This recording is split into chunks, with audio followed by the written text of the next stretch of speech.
दोस्तों, मकर संक्रांति हिंदू धर्म का एक प्रमुख त्योहार है। पौष मास में जब सूर्यदेव मकर राशि में प्रवेश करते हैं, तभी इस पर्व को मनाया जाता है। इस वर्ष यह पर्व 15 जनवरी को मनाया जाएगा। मकर संक्रांति के दिन से ही ऋतु परिवर्तन भी होने लगता है।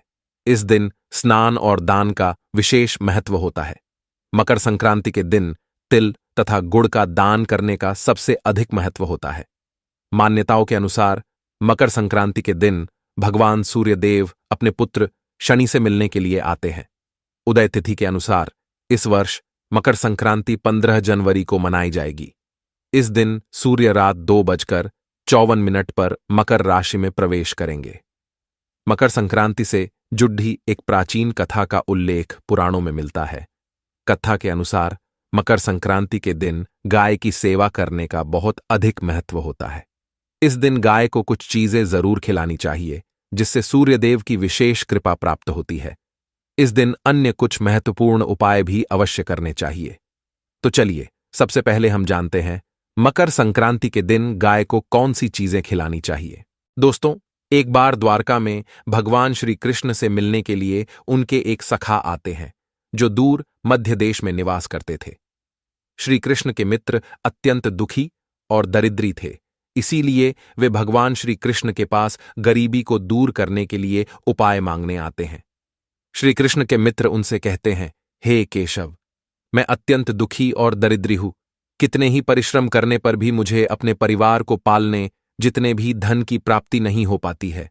हे द्वारकाधीश, मैं आपके पास धन संपत्ति मांगने नहीं आया हूं, किंतु आप मुझे ऐसा कोई उपाय बताएं जिससे मेरी दरिद्रता दूर हो जाए और मैं अपने परिवार का पालन कर सकूं।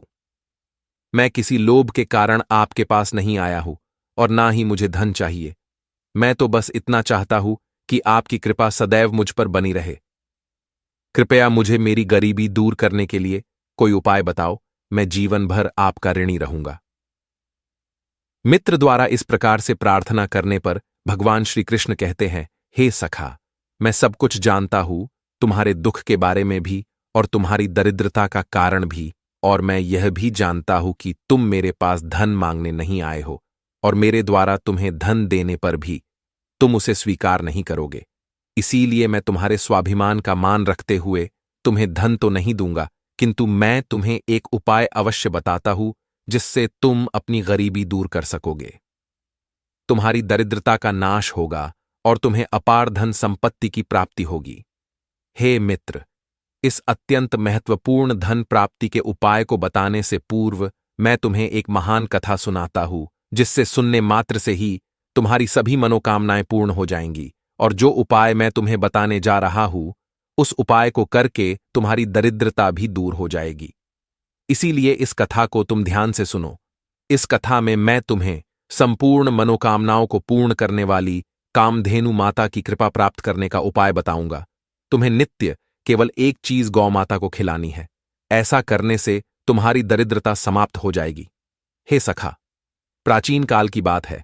पूर्व देश में एक अत्यंत धनवान सेठ रहा करता था, जिसका नाम था पुष्पराग। उसके पास धन की कोई कमी नहीं थी। उस सेठ की पत्नी नीलावती अत्यंत सुंदर और पतिव्रता नारी थी। सेठ के 5 पुत्र थे और वे सभी अपने पिता के साथ ही उनके कारोबार में मदद करते थे। पुष्पराग का स्वभाव बहुत लालची और स्वार्थी था। उसने अनेकों लोगों की मजबूरी का फायदा उठाकर धन इकट्ठा किया था। उस सेठ ने धन तो बहुत इकट्ठा किया था, किंतु उसने कोई पुण्य के कार्य नहीं किए थे। शास्त्र कहते हैं कि मनुष्य जितना कमाता है, उसका 1 भाग उसे दान करना चाहिए, किंतु स्वार्थ और लालच के कारण उस सेठ ने कभी 1 पैसा भी दान नहीं किया था। उसके द्वार पर आए किसी भी भिक्षुक को उसने 1 कौड़ी का भी दान नहीं किया, जिस कारण से उसके पुण्य ना के बराबर थे। फिर एक दिन उस सेठ के घर पर चोर लुटेरों ने हमला कर दिया और उसका सारा धन हड़प लिया।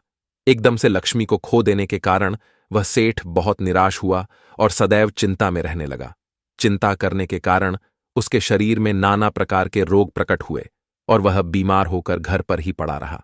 धन के अभाव में उसका परिवार गरीबी में जीवन बिताने लगा। उसके बेटे भी खेत में काम करने लगे, लेकिन मेहनत करके भी वे थोड़ा सा ही धन कमा पा रहे थे और अपने परिवार का पेट पाल रहे थे।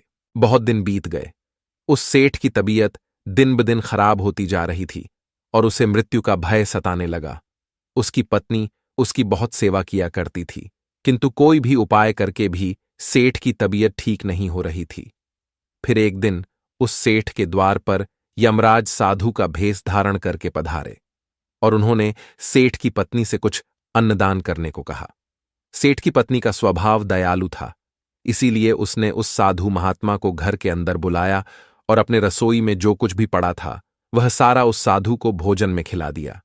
इससे वह साधु अत्यंत प्रसन्न हुआ और कहने लगा, हे माता, आपने आज इस भूखे साधु की भूख मिटाकर बड़ा पुण्य का काम किया। मेरे मन में तुम्हें कोई वरदान देने की इच्छा हो रही है, इसीलिए आज तुम जो भी मांगो उसे मैं निश्चित ही पूर्ण करूंगा।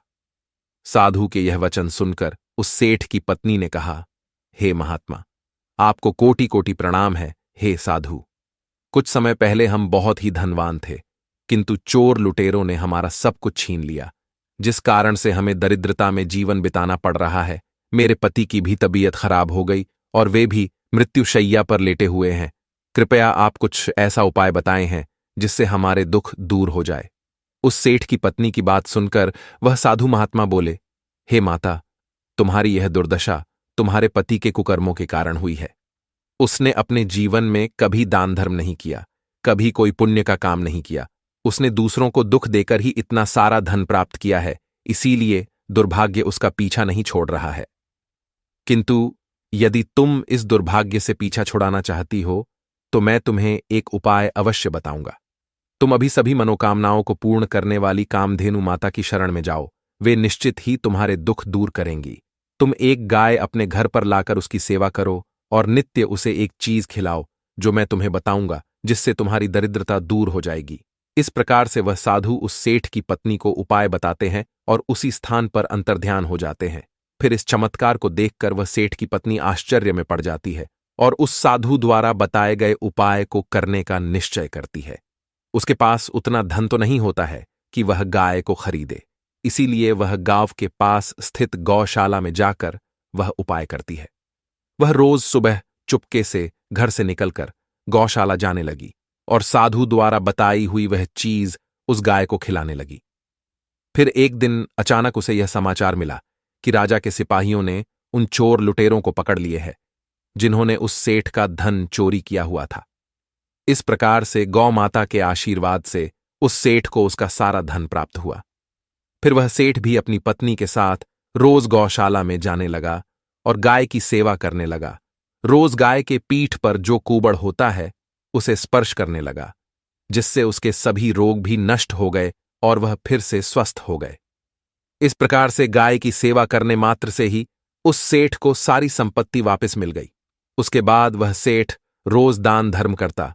उसने अपने घर के पास एक गौशाला भी बनाई और रोज गायों की सेवा करने लगा। श्री कृष्ण कहते हैं, हे सखा, अब मैं तुम्हें बताता हूं गाय की सेवा कैसे करनी चाहिए और गाय को कौन सी चीज खिलाने से धन की प्राप्ति होती है। हे मित्र, शास्त्रों में गाय को माता कहा गया है और समस्त देवी देवता भी इनका पूजन करते हैं। गायों के 6 अंग गोबर, मूत्र, दुग्ध, दधि और घृत ये अत्यंत पवित्र और शुद्धि के साधन भी हैं। गोबर से बिल्व वृक्ष उत्पन्न हुआ, उसमें लक्ष्मी विद्यमान है, इसलिए इसे श्री वृक्ष कहा जाता है। गोबर से ही कमल के बीज उत्पन्न हुए हैं। गोमूत्र से गुग्गुल की उत्पत्ति हुई है, जो देखने में प्रिय और सुगंधि युक्त है, जो सभी देवों का आहार है। संसार में मूलभूत गोदुग्ध से उत्पन्न है। सभी मांगलिक पदार्थ दही से उत्पन्न हैं। घी से अमृत उत्पन्न होता है, जो देवों की तृप्ति का साधन है। गाय से ही यज्ञ प्रवृत्त होता है। गौ माता के शरीर में 33 कोटि देवी देवताओं का निवास होता है। गाय एक अत्यंत पवित्र, निर्मल, शांत, निष्पाप जीव है। ऋग्वेद में इसे संसार का पालन पोषण करने वाली कामधेनु माता कहा गया है। इसके दर्शन मात्र से मनुष्य के हजारों पाप नष्ट हो जाते हैं। इसीलिए कभी इस निष्पाप गौ माता पर अत्याचार नहीं करना चाहिए। गाय को कभी मारना नहीं चाहिए और कभी उन्हें कष्ट नहीं देने चाहिए। गाय को मारना शास्त्रों में सबसे बड़ा पाप माना गया है। जो मनुष्य गाय की निस्वार्थ भाव से सेवा करेगा वह सुख समृद्धि प्राप्त करेगा। जो स्त्री रसोई में बनी पहली रोटी गौ माता को खिलाएगी वह सदा सुहागिन और सौभाग्यशाली रहेगी। जो लोग अपने घर में गाय से प्राप्त पंचगव्य को घर में रखेगा, उसके घर में कभी दुख दरिद्रता नहीं आएगी। जो व्यक्ति प्रतिदिन किसी न किसी तरह से गौ माता की सेवा करता है, वह सबसे अधिक पुण्यवान बन जाता है। शास्त्रों में गौ माता को मां लक्ष्मी का रूप माना गया है, इसीलिए उनकी पूजा करने से दरिद्रता दूर होती है। प्राचीन काल से ही गौमाता की सेवा और संरक्षण करने की परंपरा चली आ रही है।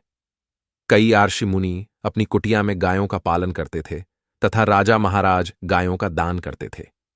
गायों के दान को सबसे बड़ा दान कहा गया है।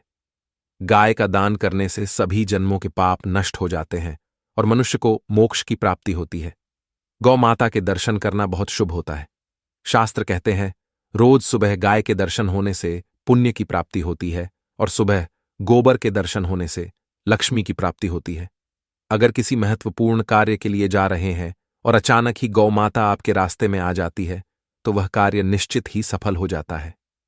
किसी भी यात्रा पर निकलते समय अगर गौ माता के दर्शन हो जाए तो वह यात्रा सुखपूर्वक पूर्ण हो जाती है, इसमें संशय नहीं है। कुंडली में यदि पितृदोष होता है तो अन्य उपायों के साथ साथ गौ माता को प्रतिदिन रोटी और घास खिलाने से लाभ होता है और पितृदोष से मुक्ति मिलती है। इसी तरह कुंडली में यदि शनि की 7.5 या महादशा है तो हर शनिवार और अमावस्या को काले रंग की गाय को घास या रोटी खिलाएं और उसकी पूजा करें। इससे शनि दोष कम होता है। गौमूत्र यानी कि गाय का मूत्र बहुत ही उपयोगी, पवित्र और स्वास्थ्य की दृष्टि से अत्यंत हितकारी होता है। आध्यात्मिक दृष्टि से तो गौमूत्र का महत्व है ही, साथ ही वैज्ञानिक और स्वास्थ्य की दृष्टि से भी गौमूत्र के बहुत से लाभ बताए गए हैं। गौमूत्र में बहुत से खनिज पदार्थ और स्वास्थ्यवर्धक तत्व होते हैं जो हमारे शरीर की शुद्धि करते हैं और बहुत से रोगों से भी बचाते हैं। साथ ही गौमूत्र छिड़कने से वातावरण में शुद्धता और पवित्रता व्याप्त हो जाती है। इसीलिए हमारे शास्त्रों में शरीर को निरोगी रखने के लिए प्रतिदिन गौमूत्र का सेवन करने तथा घर में गौमूत्र छिड़कने के लिए कहा गया है। कुंडली में शुक्र ग्रह की स्थिति को मजबूत करने के लिए ज्योतिष शास्त्र के अनुसार सुबह के भोजन में सबसे पहली रोटी निकालकर एक सफेद गाय को खिलाना शुभ माना जाता है। अगर कुंडली में बुध ग्रह कमजोर है या किसी कारण इसके दुष्प्रभाव झेलने पड़ रहे हैं तो हर बुधवार के दिन गाय को हरा चारा खिलाना शुरू कर दें। इससे बुध से जुड़े दुष्प्रभाव दूर होंगे और आपको तमाम समस्याओं का हल मिल जाएगा। अगर कुंडली में मंगल दोष है जिसके कारण आपके जीवन में कई तरह की परेशानियां हैं तो लाल रंग की गाय की सेवा करें। मंगलवार के दिन गाय का पूजन करें और उसे गुड़ और चने आदि खिलाएं। बृहस्पति ग्रह को जीवन के सभी मांगलिक कार्यों का कारक माना जाता है। ऐसे में अगर किसी व्यक्ति के जीवन में विवाह आदि मांगलिक कार्यों में विघ्न निर्माण हो रहे हैं तो उन लोगों को कुंडली में बृहस्पति ग्रह की स्थिति को मजबूत करने के लिए रोटी पर गुड़ और चने रखकर गाय को खिला देना चाहिए। इससे शुभ परिणाम प्राप्त होते हैं। अगर घर में अशांति है, लड़ाई झगड़े होते रहते हैं तो घर में सुख शांति बनाए रखने के लिए घर के अंदर गाय के गोबर से बने उपले को जलाना चाहिए और उसका धुआं संपूर्ण घर में फैलाना चाहिए। इससे घर की नकारात्मक ऊर्जा नष्ट होती है और सकारात्मक ऊर्जा में वृद्धि होती है। गाय के दूध, दही, घी, गोबर और गौमूत्र से बनने वाले मिश्रण को पंचगव्य कहते हैं। पंचगव्य को पापनाशक कहा जाता है और हिंदुओं की एक धार्मिक विधि प्रायश्चित करने में इसका उपयोग किया जाता है। पंचगव्य को बनाने वाली सभी वस्तुएं अत्यंत उपयोगी होती हैं, जो स्वास्थ्य के लिए लाभदायक तो है ही, साथ ही औषधीय गुणों से भी भरपूर है। अगर द्वार पर गौ माता आती है तो उसे बिना रोटी खिलाए जाने मत देना, नहीं तो दुर्भाग्य का सामना करना पड़ेगा। क्योंकि जिसके द्वार से गाय बिना कुछ प्राप्त किए लौट जाती है, उसके घर से लक्ष्मी भी चली जाती है। प्रत्येक स्त्री को प्रतिदिन गाय के लिए एक रोटी बनानी चाहिए और प्रेम से गौ माता को खिलानी चाहिए। इससे गौ माता का आशीर्वाद प्राप्त होता है और मन की इच्छाएं पूर्ण होती हैं। कुछ लोग गौ माता को बासी भोजन अथवा जूठन खिला देते हैं। इसे शास्त्रों में पाप माना गया है। आप किसी अन्य पशु को खिला सकते हैं, लेकिन गाय को कभी जूठन नहीं खिलाना चाहिए। भूख लगने के कारण गौ माता उस अन्न को ग्रहण तो कर लेती है, लेकिन इसका पाप उस व्यक्ति को लगता है जो गौ माता को ऐसा बासी भोजन खिलाता है। गाय एक शाकाहारी और पवित्र पशु है, इसीलिए गाय के भोजन में कभी मांस, अंडे आदि चीजें नहीं डालनी चाहिए। ऐसा करने से महापाप लगता है। यदि कुंडली में चंद्रदोष है और जिसके कारण लगातार परेशानी उठानी पड़ रही है, तो रोटी पर सफेद मक्खन, नमक और घी लगाकर गौ माता को खिला दे। यदि शनि दोष है तो आटे में थोड़े काले तिल मिलाकर रोटी बनाकर गौ माता को खिला दे, इससे शनि दोष समाप्त होता है। मंगल दोष को दूर करने के लिए रोटी पर हल्दी लगाकर गाय को खिलाना चाहिए। अगर घर में धन की समस्या है तो गुरुवार के दिन गाय को केले का फल खिलाना चाहिए, इससे दरिद्रता दूर होती है। गौ माता के पीठ पर एक उभरा हुआ कूबड़ होता है, उस कूबड़ में सूर्य केतु नाड़ी होती है। जब भी द्वार पर गौ माता पधारे तो इस कूबड़ को एक बार जरूर स्पर्श करे, इससे जीवन से सभी रोगों का अंत होगा और धन संपत्ति की प्राप्ति होगी। शास्त्रों में कहा गया है, जो मनुष्य तन मन धन से गौ माता की सेवा करता है, वह मृत्यु के बाद वैतरणी नदी को गौ माता की पूंछ पकड़कर पार कर लेता है। उस व्यक्ति की अकाल मृत्यु नहीं होती है और उसे मोक्ष की प्राप्ति होती है। जिस व्यक्ति के भाग्य की रेखा सोई हुई है, अगर वह व्यक्ति अपनी हथेली पर गुड़ रखकर गौ माता की जीभ से चटाता है तो उसकी सोई हुई भाग्य रेखा खुल जाती है और उसका दुर्भाग्य सौभाग्य में परिवर्तित हो जाता है। तो दोस्तों, इस प्रकार से भगवान श्री कृष्ण ने गाय का महत्व बताया है। आप भी नए साल की शुरुआत में गौ माता को ये चीजें जरूर खिलाएं। आपकी सभी मनोकामनाएं अवश्य पूर्ण होगी। उम्मीद है आपको यह काथा और जानकारी पसंद आई होगी। वीडियो को लाइक जरूर करें, कमेंट में जय श्री कृष्ण अवश्य लिखें। साथ ही चैनल को सब्सक्राइब करें ताकि ऐसी ही आध्यात्मिक जानकारी आपको प्राप्त हो। आप सभी का धन्यवाद।